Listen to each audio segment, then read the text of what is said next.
Hello ಕನ್ನಡಿಗ ಶರಣು ಶರಣಾರ್ಥಿ ಪ್ರೀತಿಯ ಸ್ನೇಹಿತರೆ, ಇವತ್ತಿನ ನಮ್ಮ ಒಂದು ಜಾಬ್ ಸರ್ಚ್ ಏನು ವಿಶೇಷ ಮಾಹಿತಿಯಪ್ಪ ಅಂದರೆ ಮೈಸೂರು ಡಿಸ್ಟಿಕ್ ಕೋರ್ಟ್ ರಿಕ್ವೈರ್ಮೆಂಟ್ 2026. ಹೌದು ಸ್ನೇಹಿತರೆ, ಏನು ಮೈಸೂರು ಡಿಸ್ಟಿಕ್ ಕೋರ್ಟಲ್ಲಿರ್ತಕ್ಕಂಥ ವಿವಿಧ ಹುದ್ದೆಗಳ ಅರ್ಜಿಗಳನ್ನು ಆಹ್ವಾನಿಸಲಾಗಿದೆ. ಈ ಒಂದು ಹುದ್ದೆನ ಪಡೆದುಕೊಳ್ಳಬೇಕಾದರೆ ಯಾವೆಲ್ಲ ಕ್ವಾಲಿಫಿಕೇಶನ್ ಆಗಿರಬೇಕಾಗತ್ತೆ, ಯಾವ ವಯೋಮಿತಿ ಒಳಗಡೆ ಇರ್ತಕ್ಕಂಥ ಅಭ್ಯರ್ಥಿಗಳು ಈ ಒಂದು ಹುದ್ದೆಗೆ ಅರ್ಜಿ ಸಲ್ಲಿಸಬಹುದು, ಆಯ್ಕೆಯಾಗಿರ್ತಕ್ಕಂಥ ಅಭ್ಯರ್ಥಿಗಳಿಗೆ ಪ್ರತಿ ತಿಂಗಳು ಸಿಗ್ತಕ್ಕಂಥ ವೇತನವೆಷ್ಟು, ಕುಲಂಕುಷವಾಗಿ ನೋಟಿಫಿಕೇಶನ್ ವಿವರವನ್ನು ನಾನು ನಿಮಗೆ ಈ ವಿಡಿಯೋದಲ್ಲಿ ತಿಳಿಸ್ಕೊಡ್ತಾ ಇದ್ದೀನಿ. ಅದಕ್ಕಿಂತ ಮುಂಚಿತವಾಗಿ ನಮ್ಮ ಯೂಟ್ಯೂಬ್ ಚಾನಲ್ಗೆ ಸಬ್ಸ್ಕ್ರೈಬ್ ಜೊತೆಗೆ ಬೆಲ್ ಐಕನ್ ಕ್ಲಿಕ್ ಮಾಡೋದನ್ನು ಮರೆಯಬೇಡಿ. ಯಾಕಪ್ಪ ಅಂದರೆ ಪ್ರತಿನಿತ್ಯ ನಾವು ಕೇಂದ್ರ ಸರ್ಕಾರ ಮತ್ತು ರಾಜ್ಯ ಸರ್ಕಾರದ ಹೊಸ ಹೊಸ ಉದ್ಯೋಗ ಮಾಹಿತಿ ಕೊಡಲಿಂದ ತಪ್ಪದೇ ನೋಟಿಫಿಕೇಶನ್ ನಿಮಗೆ ಮೊದಲಿಗೆ ಬರಲಿದೆ.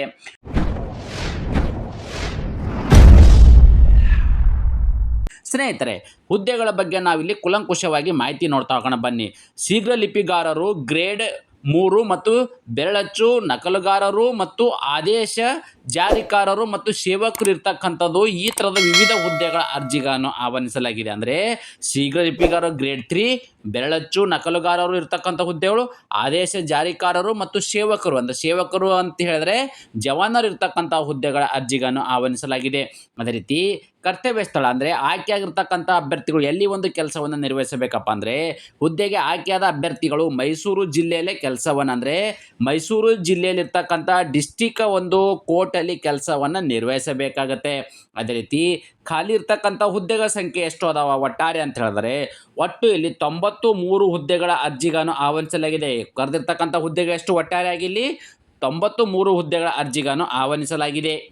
ಅದೇ ರೀತಿ ಯಾವೆಲ್ಲ ಒಂದು ಹುದ್ದೆ ಕರೆದರೆ ಆ ಹುದ್ದೆಗಳ ಸಂಖ್ಯೆ ಎಷ್ಟು ಅಂತ ನಾವು ಮಾಹಿತಿ ನೋಡೋದಾದರೆ ಶೀಘ್ರ ಲಿಪಿಗಾರರು ಗ್ರೇಡ್ 3 ಹುದ್ದೆಗೆ ಸಂಬಂಧಪಟ್ಟ ಅಭ್ಯರ್ಥಿಗಳು 4 ಹುದ್ದೆಗಳ ಅರ್ಜಿಗಳನ್ನು ಆಹ್ವಾನಿಸಲಾಗಿದೆ.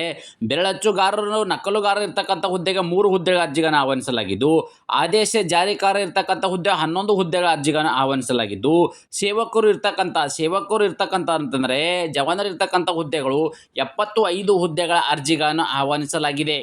ಅದೇ ರೀತಿ ಈ ಒಂದು ಹುದ್ದೆನ ಪಡೆದುಕೊಳ್ಳಬೇಕಾದ್ರೆ ಯಾವ ಒಂದು ಕ್ವಾಲಿಫಿಕೇಷನ್ ಹೊಂದಿರತಕ್ಕಂಥ ಅಭ್ಯರ್ಥಿಗಳು ಈ ಒಂದು ಹುದ್ದೆಗೆ ಅರ್ಜಿಗಳನ್ನು ಸಲ್ಲಿಸಬಹುದು ಅಂದರೆ ಶೀಘ್ರ ಲಿಪಿಗಾರರು ಗ್ರೇಡ್ 3 ಹುದ್ದೆಗೆ ಸಂಬಂಧಪಟ್ಟ ಅಭ್ಯರ್ಥಿಗಳು ನೋಡಿ ಪದವಿ ಪೂರ್ವ ಶಿಕ್ಷಣ ಇಲಾಖೆಯು ನಡೆಸುವ ದ್ವಿತೀಯ PUCನ ಮುಗಿಸಿರಬೇಕಾಗುತ್ತೆ. ನೋಡಿ ಸೆಕೆಂಡ್ PUCನ ಮುಗಿಸಿರ್ತಕ್ಕಂಥ ಅಭ್ಯರ್ಥಿಗಳು ಈ ಒಂದು ಹುದ್ದೆಗೆ ಅರ್ಜಿಗಳನ್ನು ಸಲ್ಲಿಸಬಹುದಾಗಿದೆ.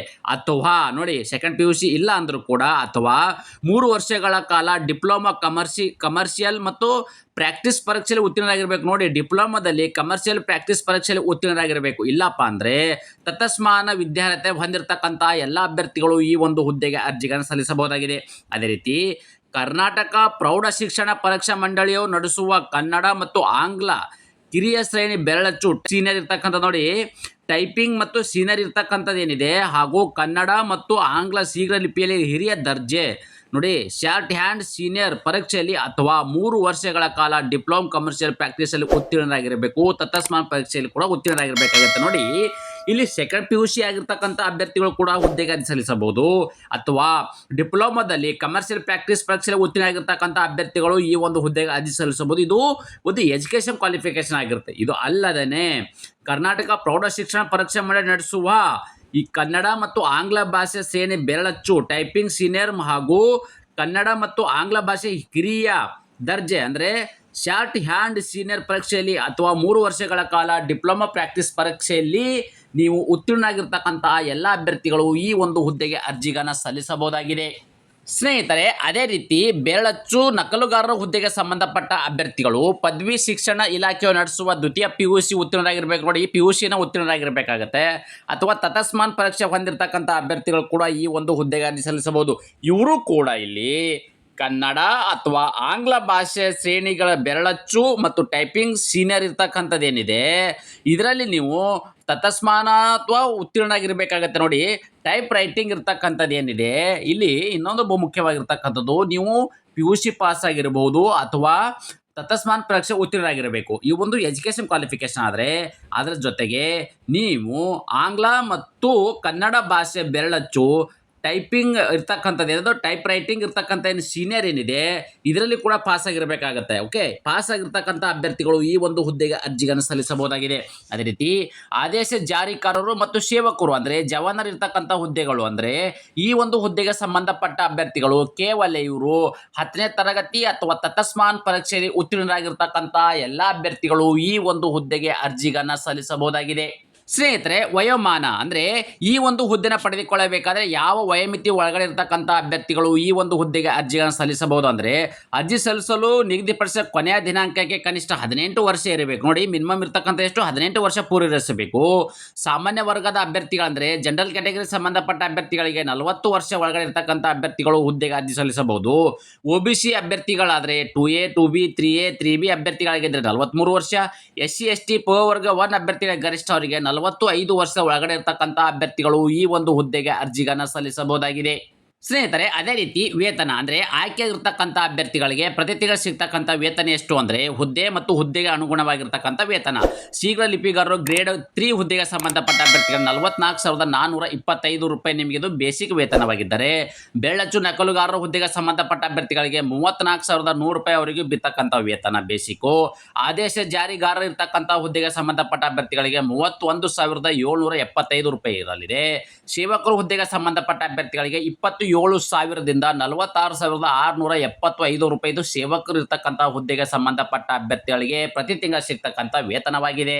ಸ್ನೇಹಿತರೆ, ಆಯ್ಕೆ ವಿಧಾನ ಅಂದರೆ ಅರ್ಜಿ ಸಲ್ಲಿಸಿರ್ತಕ್ಕಂಥ ಅಭ್ಯರ್ಥಿಗಳನ್ನ ಆಯ್ಕೆಯನ್ನು ಹೇಗೆ ಮಾಡ್ತಾರಪ್ಪ ಅಂದರೆ ಶೀಘ್ರ ಲಿಪಿಗಾರರು ಮತ್ತು ಬೆರಳಚ್ಚು ನಕಲುಗಾರರು ಇವೆರಡು ಹುದ್ದೆಗೆ ಸಂಬಂಧಪಟ್ಟ ಅಭ್ಯರ್ಥಿಗಳು ಶೈಕ್ಷಣಿಕ ವಿದ್ಯಾರ್ಥಿ ಗಳಿಸಿರುವ ಒಟ್ಟು ಅಂಕ ಶೇಕಡಾವಾರು ಅಂಕಗಳು ಮತ್ತು ಅರ್ಹತಾ ಪರೀಕ್ಷೆ ಗಳಿಸುವ ಶೇಕಡಾವಾರು ಅಂಕಗಳು ಹಾಗೂ ಸಂದರ್ಶನ ಗಳಿಸುವ ಆಧಾರದ ಮೇಲೆ ಆಯ್ಕೆಯನ್ನು ಮಾಡಲಾಗುವುದು.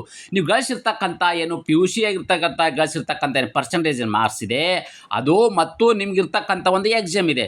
ಆ ಎಕ್ಸಾಮಲ್ಲಿ ಗಳಿಸಿರ್ತಕ್ಕಂಥ ಏನು ಮಾರ್ಕ್ಸ್ ಏನಿದೆ ಅಂದರೆ ಪರ್ಸೆಂಟೇಜ್ ಏನಿದೆ ಇವೆಲ್ಲವನ್ನು ಒಳಗೊಂಡಂತೆ ಇದರ ಕ್ವಾಲಿಫೈ ಆಗಿರ್ತಕ್ಕಂಥ ಅಭ್ಯರ್ಥಿಗಳನ್ನ ಸಂದರ್ಶನ ಮಾಡಿ ಮೆರಿಟ್ ಆಧಾರದ ಮೇಲೆ ಅಭ್ಯರ್ಥಿಗಳನ್ನ ನೇಮಕಾತಿ ಮಾಡಲಾಗುವುದು.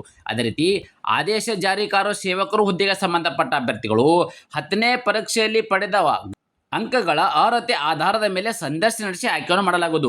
ಇಲ್ಲಿ ಇನ್ನೊಂದು ಬಹು ಮುಖ್ಯವಾಗಿರ್ತಕ್ಕಂಥದ್ದು ಏನಪ್ಪ ಅಂತಂದರೆ ಇಲ್ಲಿ ಆದೇಶ ಜಾರಿಗಾರ ಸೇವಕರು ಹುದ್ದೆಗೆ ಸಂಬಂಧಪಟ್ಟ ಅಭ್ಯರ್ಥಿಗಳಿಗೆ ಯಾವುದೂ ಕೂಡ ಎಕ್ಸಾಮ್ ಇರೋದಿಲ್ಲ. ನೀವು 10ನೇ ತರಗತಿ ಗಳಿಸಿರ್ತಕ್ಕಂಥ ಪರ್ಸೆಂಟೇಜ್ ಏನಿದೆ ಆ ಪರ್ಸೆಂಟೇಜ್ ಆಧಾರದ ಮೇಲೆ ಕಟ್ ಆಫ್ ಲಿಸ್ಟನ್ನು ಮಾಡ್ತಾರೆ. ಆ ಮೆರಿಟ್ ಲಿಸ್ಟಲ್ಲಿ ಕ್ವಾಲಿಫೈ ಆಗಿರ್ತಕ್ಕಂಥ ಅಭ್ಯರ್ಥಿಗಳ ಸಂದರ್ಶನ ಮಾಡಿ ಮೆರಿಟ್ ಆಧಾರದ ಮೇಲೆ ಅಭ್ಯರ್ಥಿಗಳನ್ನ ನೇಮಕಾತಿ ಮಾಡಲಾಗುವುದು. ಸ್ನೇಹಿತರೆ, ಅರ್ಜಿ ಸಲ್ಲಿಕೆ ವಿಧಾನ ಹೇಗಪ್ಪ ಅಂತಂದರೆ ಅಭ್ಯರ್ಥಿಯು ಈ ಹುದ್ದೆಗೆ ಆನ್ಲೈನ್ ಮೂಲಕವೇ ಅರ್ಜಿಗಳನ್ನು ಸಲ್ಲಿಸಬೇಕು. ಈ ಆನ್ಲೈನ್ ಮೂಲಕ ಅರ್ಜಿಗಳನ್ನು ಹೇಗೆ ಸಲ್ಲಿಸಬೇಕೆಂಬುದನ್ನು ಮುಂದೆ ಹೇಳುತ್ತೇನೆ, ಗಮನಿಸಿ. ಸ್ನೇಹಿತರೆ, ನಿಗದಿತ ಅರ್ಜಿ ಶುಲ್ಕ ವಿವರವನ್ನು ನೋಡೋಣ ಬನ್ನಿ. ಶೀಘ್ರ ಲಿಪಿಗಾರರು ಮತ್ತು ಬೆರಳಚ್ಚು ನಕಲುಗಾರ ಆದೇಶ ಜಾರಿಗಾರರ ಹುದ್ದೆಗೆ ಸಂಬಂಧಪಟ್ಟ ಅಭ್ಯರ್ಥಿಗಳಿಗೆ ಸಾಮಾನ್ಯ ವರ್ಗದ ಅಭ್ಯರ್ಥಿಗಳಾಗಿದ್ದರೆ 300 ರೂಪಾಯಿ ಅರ್ಜಿ ಶುಲ್ಕವಿದೆ. ಅದೇ ರೀತಿ OBC ಅಭ್ಯರ್ಥಿಗಳಾಗಿದ್ದರೆ ಅವರಿಗೆ 150 ರೂಪಾಯಿ ಅರ್ಜಿ ಶುಲ್ಕವಿದೆ. SC ST ಅಂಗವಿಕಲ ಮತ್ತು ಪೌರವರ್ಗ 1 ಅಭ್ಯರ್ಥಿಗಳಿಗೆ ಯಾವುದೇ ರೀತಿಯ ಅರ್ಜಿ ಶುಲ್ಕ ಇರುವುದಿಲ್ಲ. ಆ ಒಂದು ಅಭ್ಯರ್ಥಿಗಳಿಗೆ ಅರ್ಜಿ ಶುಲ್ಕದಿಂದ ವಿನಾಯಿತಿ ನೀಡಲಾಗಿದೆ. ಅದೇ ರೀತಿ ಸೇವಕರು ಹುದ್ದೆಗೆ ಸಂಬಂಧಪಟ್ಟ ಅಭ್ಯರ್ಥಿಗಳದು ಸಾಮಾನ್ಯ ವರ್ಗದ ಅಭ್ಯರ್ಥಿಗಳಾಗಿದ್ದರೆ ಅಂದರೆ ಜನರಲ್ ಕ್ಯಾಟಗರಿ ಅಭ್ಯರ್ಥಿಗಳಿದ್ರೆ 200 ರೂಪಾಯಿ ಅರ್ಜಿ ಶುಲ್ಕವಿದೆ. OBC ಅಭ್ಯರ್ಥಿಗಳಾಗಿದ್ದರೆ ಅವರಿಗೆ ಇರ್ತಕ್ಕಂಥದ್ದು ಎಷ್ಟು 100 ರೂಪಾಯಿ ಅರ್ಜಿ ಶುಲ್ಕವಿರಲಿದೆ. ಎಷ್ಟಿರ್ತಕ್ಕಂಥ 100 ರೂಪಾಯಿ ಅರ್ಜಿ ಶುಲ್ಕ. SC ST ಮತ್ತು ಅಂಗವಿಕಲ ಅಭ್ಯರ್ಥಿಗಳಾಗಿದ್ದರೆ ಯಾವುದೇ ರೀತಿಯ ಅರ್ಜಿ ಶುಲ್ಕವಿಲ್ಲದೆ ನೇರವಾಗಿ ತಮ್ಮ ಅರ್ಜಿಗಳನ್ನು ಸಲ್ಲಿಸಬಹುದಾಗಿದೆ. ಅದೇ ರೀತಿ ಈ ಅರ್ಜಿ ಶುಲ್ಕವನ್ನು ಹೇಗೆ ಪಾವತಿ ಮಾಡಬೇಕಪ್ಪ ಅಂದರೆ ನೀವು ಆನ್ಲೈನ್ ಅಪ್ಲಿಕೇಶನ್ ಹಾಕಬೇಕಾದರೆ debit card, credit card, net banking, PhonePe, Google pay ಮತ್ತು ಸ್ಕ್ಯಾನರ್ ಮುಖಾಂತರನು ಈ ಒಂದು ಅರ್ಜಿ ಶುಲ್ಕ ನೇರವಾಗಿ ಪಾವತಿ ಮಾಡಬಹುದಾಗಿದೆ. ಸ್ನೇಹಿತರೆ, ಅರ್ಜಿ ಸಲ್ಲಿಸಲು ನಿಗದಿಪಡಿಸಿದ ದಿನಾಂಕದ ವಿವರ ನೋಡೋದಾದರೆ ಅರ್ಜಿ ಸಲ್ಲಿಕೆ ಪ್ರಾರಂಭ ದಿನಾಂಕ ಏಪ್ರಿಲ್ 28, 2026 ಪ್ರಾರಂಭವಾಗಿದ್ದು ಅರ್ಜಿ ಸಲ್ಲಿಸಲು ಕೊನೆಯ ದಿನಾಂಕ ಮೇ 31, 2026. ಅದೇ ರೀತಿ ಅರ್ಜಿ ಶುಲ್ಕವನ್ನು ಪಾವತಿಸಲು ಕೊನೆಯ ದಿನಾಂಕ ಜೂನ್ 2, 2026 ಇಷ್ಟರೊಳಗಡೆ ಓರಲ್ ಆಗಿರ್ತಕ್ಕಂಥ ನಿಮ್ಮ ಅಪ್ಲಿಕೇಶನನ್ನು ಸಬ್ಮಿಟನ್ನು ಮಾಡಿಕೊಳ್ಬೇಕಾಗತ್ತೆ. ಅದೇ ರೀತಿ ಇರಲಿರ್ತಕ್ಕಂಥದ್ದೇನೋ ಸ್ಟೋನೋಗ್ರಾಫರ್ ಇರ್ತಕ್ಕಂಥ ಒಂದು ನೋಟಿಫಿಕೇಶನ್ ಆಗಿರ್ಬೋದು, ಟೈಪಿಸ್ಟ್ ಮತ್ತು ಕಾಫಿಸ್ಟ್ ಇರ್ತಕ್ಕಂಥದ್ದು, ಈ ಟೆಲಿಗ್ರಾಮು ಮತ್ತು ವಾಟ್ಸಪ್ ಚಾನಲ್ ಕೂಡ ಎಲ್ಲವೂ ಕೂಡ ಲಿಂಕು ನನ್ನ ಯೂಟ್ಯೂಬ್ ಡಿಸ್ಕ್ರಿಪ್ಷನ್ ಬಾಕ್ಸಲ್ಲಿ ನೀಡಿದ್ದೇನೆ. ನೀವು ಅದರ ಮೇಲೆ ಕ್ಲಿಕ್ ಮಾಡೋ ಮೂಲಕ ನೇರವಾಗಿ ಹುದ್ದೆಗಳ ಮಾಹಿತಿ ಕೂಡ ಪಡೆಯಬಹುದಾಗಿದೆ. ಅದರ ಜೊತೆಗೆ ನಾನು ನಿಮಗೆ ತುಂಬಾ ಅನುಕೂಲಕರವಾಗಲಿ ಅಂತ ನನ್ನ ಒಂದು ಯೂಟ್ಯೂಬ್ ಚಾನಲಲ್ಲಿ ಡಿಸ್ಕ್ರಿಪ್ಷನ್ ಬಾಕ್ಸಲ್ಲಿ ಹೋಗಿ ಅಲ್ಲಿ ನಿಮಗೆ ಒಂದು ವೆಬ್ಸೈಟ್ ಲಿಂಕನ್ನು ಕೊಟ್ಟಿರುತ್ತೇನೆ. ಆ ಒಂದು ವೆಬ್ಸೈಟ್ ಲಿಂಕನ್ನು ಕೊಟ್ಟಿದ್ದ ಮೇಲೆ ನೀವು ಕ್ಲಿಕ್ ಮಾಡಿದಾಗ ಈ ಥರ ಅಪ್ಲಿಕೇಶನ್ ಓಪನ್ ಆಗುತ್ತೆ, ಜಿಲ್ಲಾ ನ್ಯಾಯಾಲಯ ಮೈಸೂರು. ಈ ಒಂದು ವೆಬ್ಸೈಟ್ಗೆ ಹೋಗಿ ತಾವುಗಳಿಗೆ ಗಮನಿಸ್ತಾ ಇದ್ದೀರಿ ಯಾವ ಒಂದು ಹುದ್ದೆಗೆ ಅರ್ಜಿಗಳನ್ನು ಸಲ್ಲಿಸ್ತಾ ಇದ್ದೀರಿ, ಆ ಒಂದು ಹುದ್ದೆಗೆ ಅನುಗುಣವಾಗಿ ಡೈರೆಕ್ಟಾಗಿ ನೀವು ಈ ಒಂದು ವೆಬ್ಸೈಟ್ ಮೂಲಕ ತಮ್ಮ ಅರ್ಜಿಗಳನ್ನು ನೇರವಾಗಿ ಸಲ್ಲಿಸಬಹುದಾಗಿದೆ. ನಾನು ಕೊಟ್ಟಿರ್ತಕ್ಕಂಥ ಉದ್ಯೋಗ ಮಾಹಿತಿ ನೀವು ಇಷ್ಟಪಡುತ್ತೀರಿ ಎಂದು ಭಾವಿಸುತ್ತೇನೆ. ಈ ಉದ್ಯೋಗ ಮಾಹಿತಿ ನಿಮಗೆ ಇಷ್ಟವಾದರೆ ನಿಮ್ಮ ಫ್ಯಾಮಿಲಿಗೂ ಫ್ರೆಂಡ್ಸ್ಗೂ ಶೇರ್ ಮಾಡೋದನ್ನು ಮರೆಯದಿರಿ. ಧನ್ಯವಾದ.